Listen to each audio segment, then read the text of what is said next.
Bienvenidos to Despierta Boricua, Pro Libertad's video podcast on YouTube. I'm your host, Ben Ramos of the Pro Libertad Freedom Campaign, and once in a while I'll be bringing you an update on news, culture, and politics from La Isla de Puerto Rico and throughout the Puerto Rican diaspora. On today's segment, I'm going to be speaking with Luisa Alegría Jimeno, a California-based activist and cultural warrior who is a member of the Freedom Socialist Party and of the National Pro Libertad Advisory Board. We're going to be discussing the life, legacy, and poetry of Pro Libertad founder Frank Velgara, Valentin, may he rest in peace, and the launch of his poetry book next weekend here in New York City. Welcome to Despierta Boricua, Luisa. Hi, thank you for having me. It's such a pleasure to see you.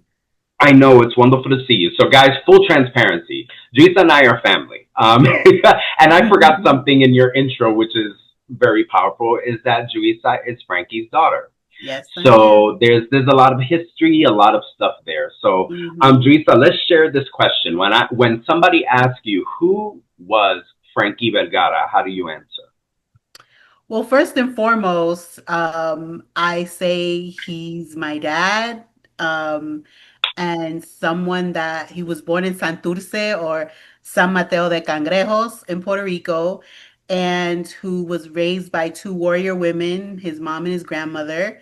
And they migrated to New York City because the US government had it out for all the nationalists and radical organizers. So that's what brought him to the Lower East Side and basically was shaped by those two women and then eventually went on to be a Boricua revolutionary fighting for Puerto Rico's independence, Cuba's, freedom, you name it, the struggle for working class liberation, that's what my dad was all about.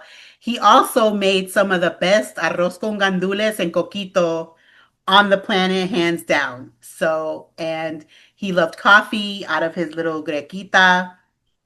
So just a wonderful, funny man that had a lot of, adopted children, family, family and comrades, and oftentimes was one and the same.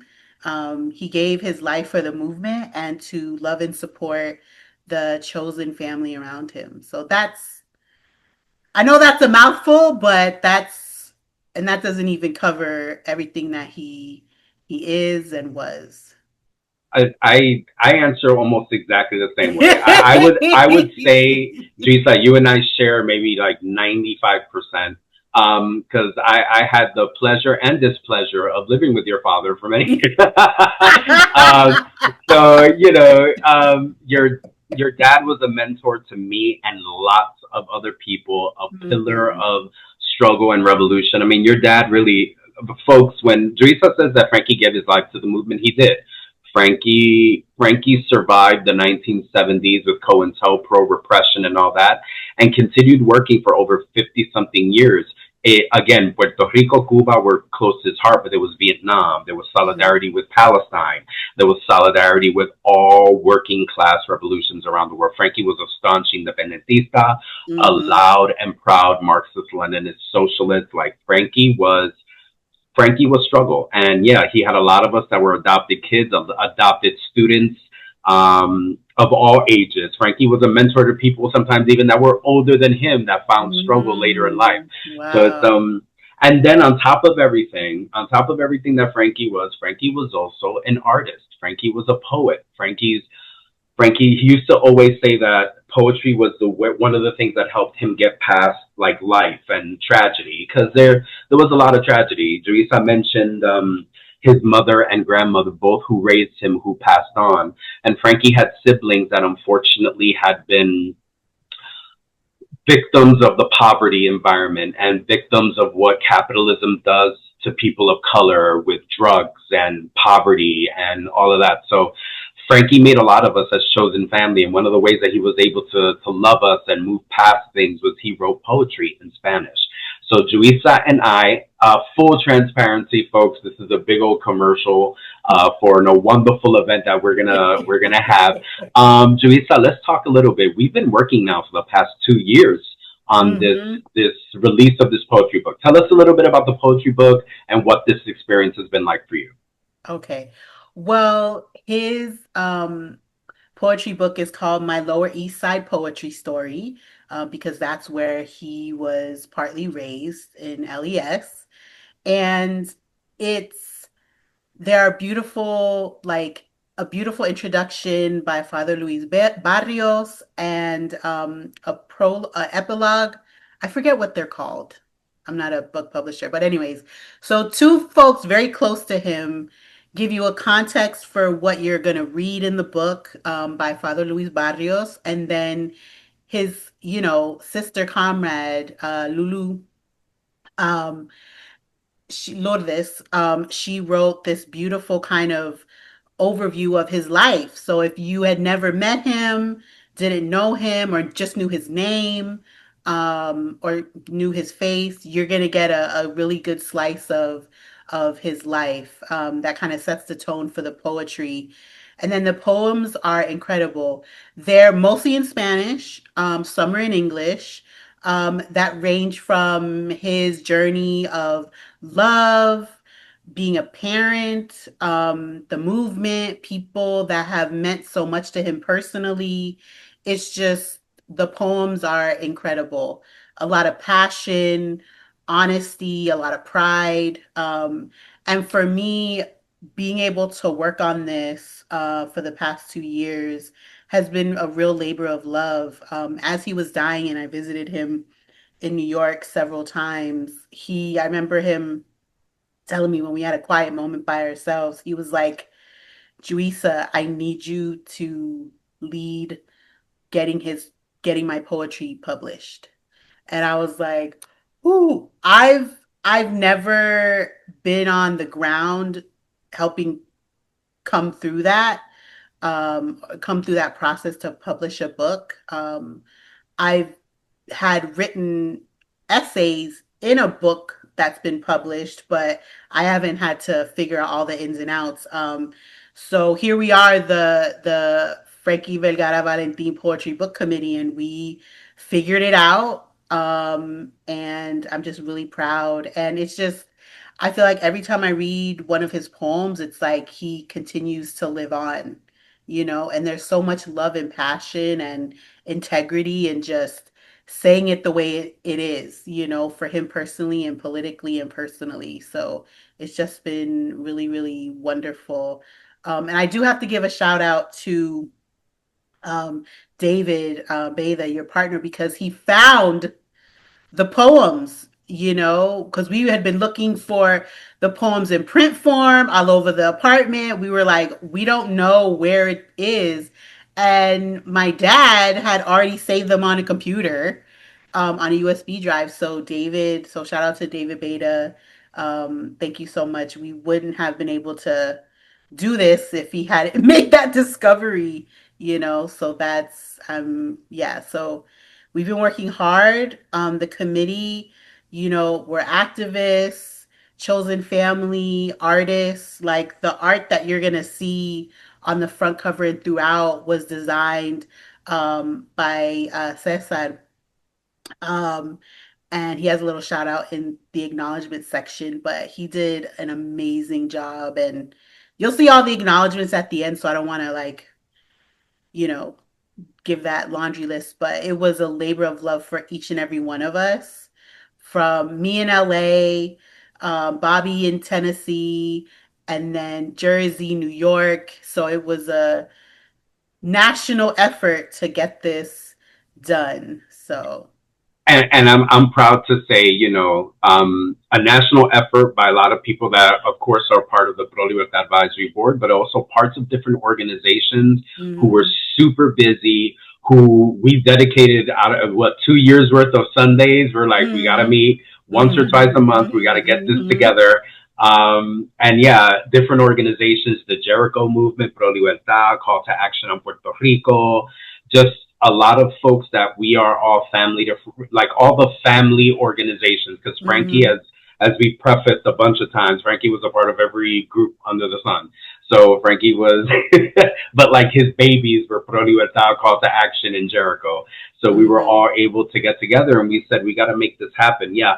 Keeping your dad's legacy alive. I can remember, I'll share something very personal. When I was in grief counseling, Mm-hmm. a few months after Frankie passed. Frank was family, mentor, everything, a lot of different things to me. And his passing, which we're going on the third anniversary, what is it, the 25th, Monday the Mm-hmm. 25th. We're doing this event 2 days. Frankie's birthday was August 24th, and the next day on August 25th, 3 years ago, he passed. So it's going to be a very emotionally charged weekend. Well, Mm-hmm. going back to what I was saying, I went into grief therapy, and one of the things they said is that making someone's legacy and memory alive is one of the ways that we can move forward. And this is probably one of the most important things I've ever done for your dad. Mm-hmm. Um, just those wishes that people have that sometimes go unfulfilled. And I think we've been amazing, Teresa, and that we've made a Mm-hmm. lot of his wishes come true. Yes, um, absolutely. and Absolutely. I will always be forever a little bit mad at your dad because I'm a specifics guy, and your dad was like, "Spread my ashes in Puerto Rico." Where? We had to think that up. Your dad is like, "Publish my poetry book." Where is it? Oh, we had to. Yeah, Somewhere in thank the apartment. somewhere in the apartment is my poetry book. Yes, thank you for the shout out for David Beta. That my partner David went through Frankie's computer and went through a lot of Frankie's things because I was incapable. Yeah, I was yeah. incapable. I'm still incapable. Teresa, you'll see in the apartment, I still have boxes of Frankie's stuff that I was supposed to go through, and I still haven't been able to go through it. Um, In due time, like there's no rush. Grief is like this. There's no linear straight line. Teresa, I know this is very personal, but Hmm. that year that Frankie died, which was 2022, you did come to New York a lot, and you mentioned how one of the conversations was like, "Get my book done." Um, those conversations were very powerful for you. I just wanted to ask, what else? What is it?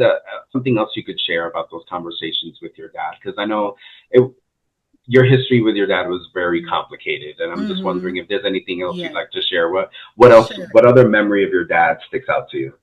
You know, I'll give you a mix of like the fun times and like the healing conversations.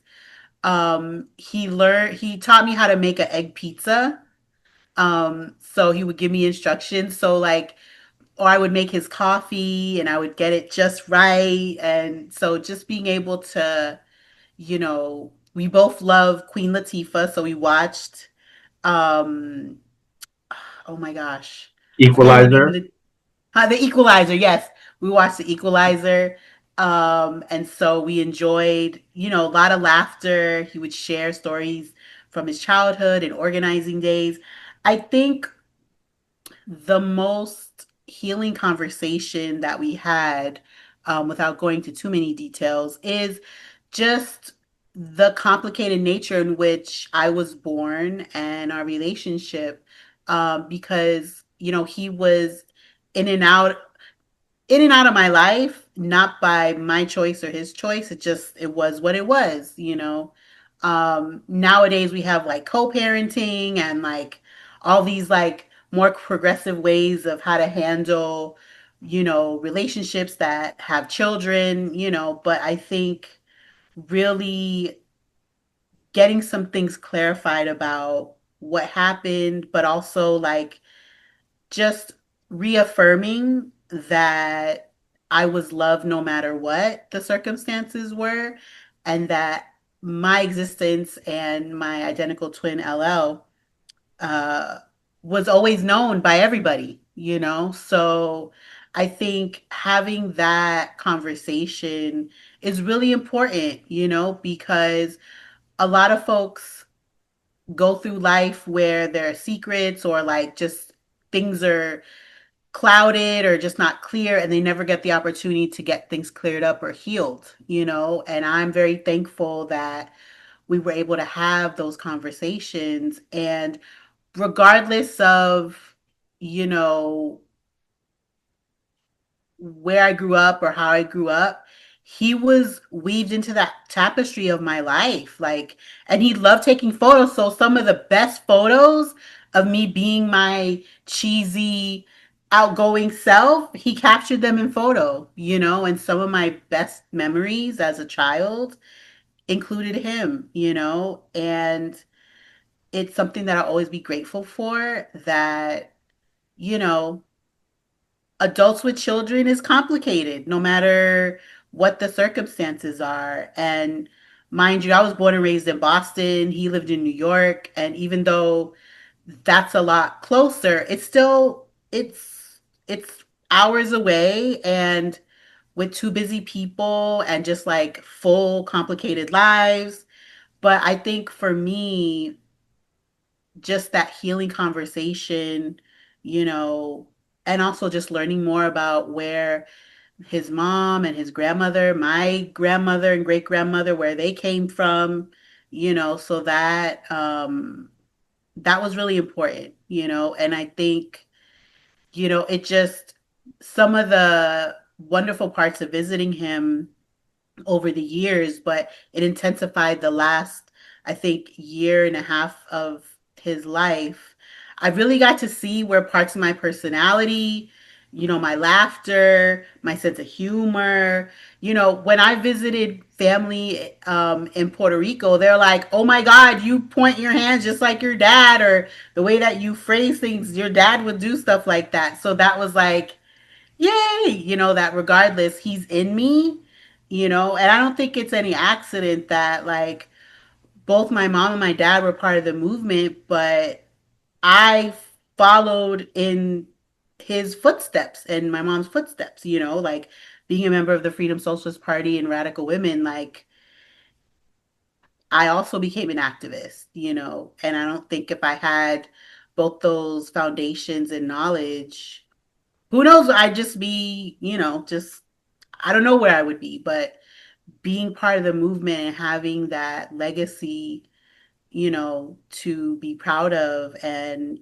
build on, I think is really important. And, I'm glad I didn't just turn into a right winger or just someone who's apathetic and puts their head in the sand, because some children of activists, that's how they turn out, Exactly. It's so weird how many red diaper babies go like completely to the Yeah, right. yeah, yeah. But I guess the last thing I wanted to say is, through maintaining a relationship with my dad and then even after he passed, I was, integrated into this beautiful family of loved ones, that I look forward to seeing when I'm in New York. Shout out Joaquin, Lulu, Juan, and of course you and David, amongst others, but also in Puerto Rico, Elsie, Fede, Max, you know, um, Angel, like those are the folks that, aside from, friends and loved ones I have there, I have an extended family to stay connected to my dad through them and their stories. And one of the most beautiful times I had in Puerto Rico was Elsie took me to Viejo San Juan and took me to the restaurant that they would have lunch at, just gave me a slice of his life when he would go and spend time, with his family. So that's really, really wonderful. So, your dad, one of your dad's legacies for me is how powerful it is to create chosen family. How important and how powerful, and how family is defined not by genetics or blood, but by who you mhm, love and who means a lot to you. Your dad sometimes was the only family I had, despite having mhm, a medium sized biological family. When it came time, when the definition of family is who can you turn to in times of crisis, who are the people who have your back, who are the people who love you despite mhm, all the mistakes and the mhm, insanity, that was your dad, and it was chosen family. And your dad was a big supporter of that. I loved when he talked about like his found family or his political family and all that. And it also it helped shape me and a lot of other people's mentalities when it came to how important it was that people were not just the people you did organizing with, but people were your friends and families, and that people were human beings. and that sometimes you needed to be there. You were closer to some people than their own siblings were, or closer to people than their own parents were, and that's one of the things. I know it's a legacy in me that's shaped the way I see people. Sometimes the Mhm. chosen folks are the ones I know they've got my back better than Yeah. any of the crazy cousins and all that other stuff that you have with you. But so Juisa, we worked for 2 years now on this book, and now this Saturday at the People's Forum, and I'm gonna pop the flyer somewhere here. Hmm. We're going to be having a wonderful. It's kind of funny because I was calling it a book signing, and they're like, "Well, Frankie isn't there to sign the book." I'm like, "We somebody will sign the book. We're launching the book." So tell us a little bit about what we're going to see at that event. Sure. So it's going to be a somewhat short program, and we're going to have loved ones, folks who had a part in writing, special messages in the book as dedications. We're going to have folks speak briefly about their participation in the book, who my dad was, and read one or two poems. And so, but before we get into the poetry, we're going to kick it off with live bomba from Los Planeros de la 21, who were very close to my dad. So they're going to open up the space to bring Frankie's spirit in the room with some bomba.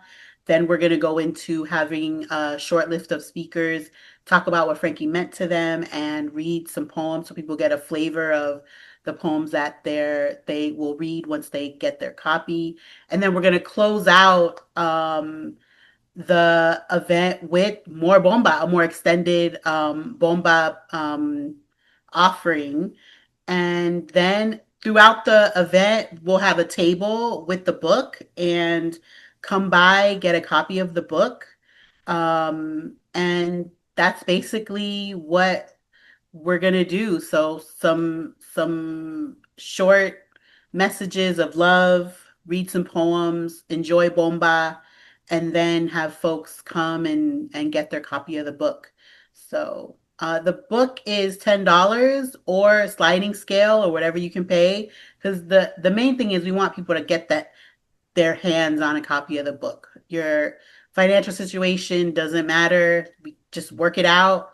And if you can't afford $1, you'll just get a copy, but because this isn't a profit making venture, so we want people to enjoy my dad's poetry, whether they can pay $10, $5, or just get a copy donated. So Juisa, Hmm. oh my God, it's a lot. I think about it. It's a lot. It's a lot. Just to keep talking about the event, we, like Teresa said, short and sweet. Frankie detested events that had. That's where your dad was different than most. 20,000 speakers, yeah. Exactly. That's where your dad was different than most leftists of his generation, because a lot of activists of his generation, it's not an event unless 50 people speak. Your dad was very much like short and sweet. Like, folks, say what we got to say, mean what we got to mean.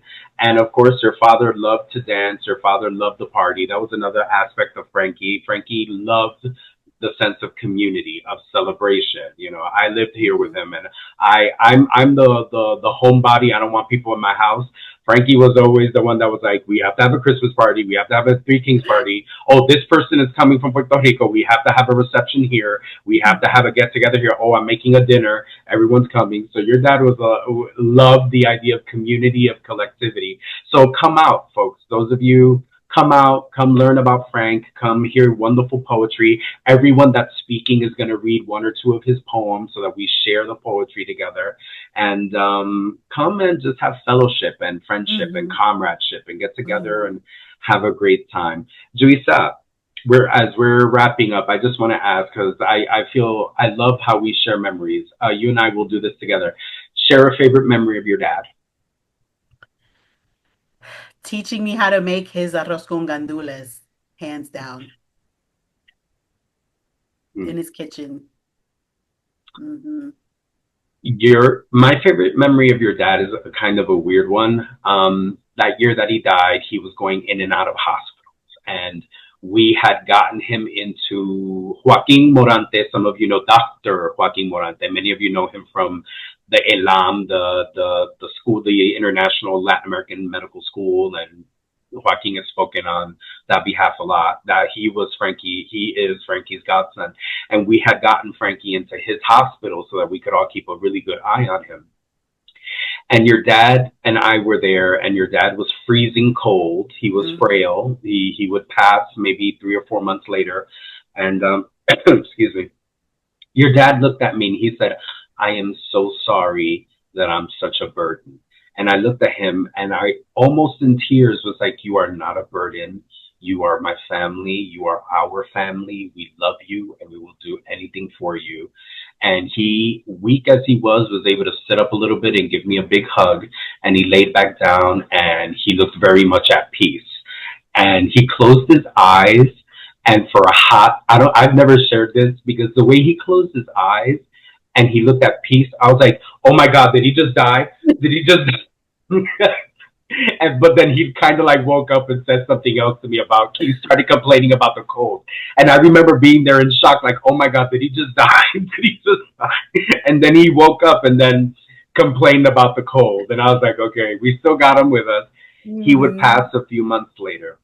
So that's Yeah. one of my favorite memories because it Wow. also reminded me of how much Frankie used to make us all laugh. Frankie was a Yeah. jokester. I don't think he did it on purpose, but I just I always think I was like, that would have been an interesting moment to be like, he just hugged me, laid back down, and went away. But no, he was with us for a few months more, complaining, fighting, kicking, and screaming. But that's what we loved about him. So Yeah, for Teresa, sure. you're going to be here. You're speaking. You're going to be here as Yes, part of, I'm yes. So so excited to be there. Yeah. So if I could plug how people can come watch online, where they can get the book. So for folks in New York City or close by, come to the People's Forum in New York City. 2 to 4 is when we're doing the book release celebration. So come get a copy of the book there. Um, if you can't make it for whatever reason to the event, it's going to be live streamed, I believe, on YouTube for through the People's Forum YouTube channel. So, if you're far away, like my brother Beatty, who's in California, log in. And then, so you can get a copy of the book at the event. And then I know of two places, one in New York and one in LA. In New York City, New Freedom Hall, which is the New York office for the Freedom Socialist Party and Radical Women. They're in Harlem, 113 West 128th Street. If you want to learn more about how to get a copy of the book, you can email them at nycfsp@gmail.com or give them a call at 212-222-0633. And in LA, at Solidarity Hall, it's the Freedom Socialist Party chapter there in LA. They're located at 2122 West Jefferson Boulevard in LA, or you can reach out through email at lafsp@socialism.com or give them a call at 323-732-6416. I imagine the People's Forum bookstore or publisher arm, they're going to carry copies of the book. But if folks have questions, if you're in New York City and you missed the event, or you're not in LA or, too far from Harlem, what's the email we can give folks to ask about where to get copies of the book? you can email prolibertadfc@gmail.com. One more time, prolibertadfc@gmail.com, or you can go to the Prolibertad website, prolibertad.org. We're going to be putting up some information. And just in line with that, really quick, doing our cute little screen share thing since we're on Zoom. Everyone, this is the landing page that was put together by Cesar Sanchez, who is Mm-hmm. a member of the one of the co-chairs of the National Network on Cuba, one of the co-chairs of Cuba C in New York, and a member of the Pro Libertad Advisory Board. He put together this extraordinary landing page where you can also see the information for the activity, the poetry book release, People's Forum, Saturday, August 23rd. And Los Pleneros, and we're going to have information here in all the places where you can get the book. It's a beautiful landing page. Doesn't have that many pages because it's a landing page, but it's a Mhm. beautiful resource. Created by someone who loved Frankie very much. Frankie was a mentor to Cesar when Mhm. he first got into the struggle. So this is really a labor of love, folks. Everyone Mhm. involved in this has been people who loved Frankie, friends and family of Frank. So Teresa will be there. You'll get to meet Teresa. Some of you Please who've come. come, some of you commented on what do you do, Ben? Where are you? I'll be there as well. There'll be a lot of love and fellowship. So please be there. Saturday, August 23rd from 2 to 4 o'clock, the People's Forum. You can search it. You can get the address. Familia, this has been your August edition of Despierta Boricua. Thank you to Juisa for speaking, sharing, healing, loving with us today. Thank you to our listening audience. I'm going to do the YouTube commercial. Please subscribe to our channel, turn on the notifications so you can catch our next segment. I'm the worst podcaster. I haven't done a podcast in 2 months. You guys know me. I'll try to see what I can do, but this was You've a been podcast. busy. We've been busy. Thank you. There's a lot going on. The masses are hard to organize. So please check out, please subscribe, and send this out to folks, especially if you were a friend, family, comrade of Frankie. Send this out to folks so that everyone can see this. Que viva Puerto Rico libre. Que viva Puerto Rico libre y socialista.